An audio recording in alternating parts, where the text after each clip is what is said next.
Pedas gila habanero ni.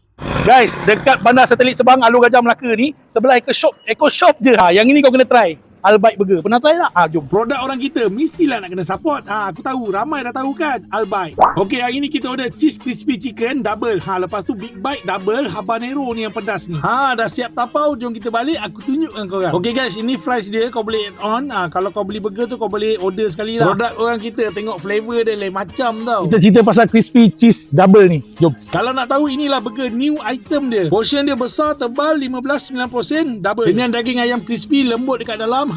Cheese dia meleleh. Untuk cheesy crispy ni, aku rasa budak-budak, anak-anak kita mesti suka. Cerita pasal hot item dia, big bite. Jom. Yang aku order ni big bite beef double 17-90%. Untuk daging dia dan juga dalam dia ni memang tak mengecewakan. Tengok macam mana besarnya dia. Apa yang berbaloi kat sini aku nak bagi tahu, isi daging dia padat. Habanero.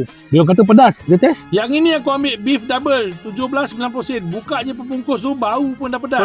Peminat pedas tega macam aku dah boleh order habanero ni. Tengok pun dah pedas.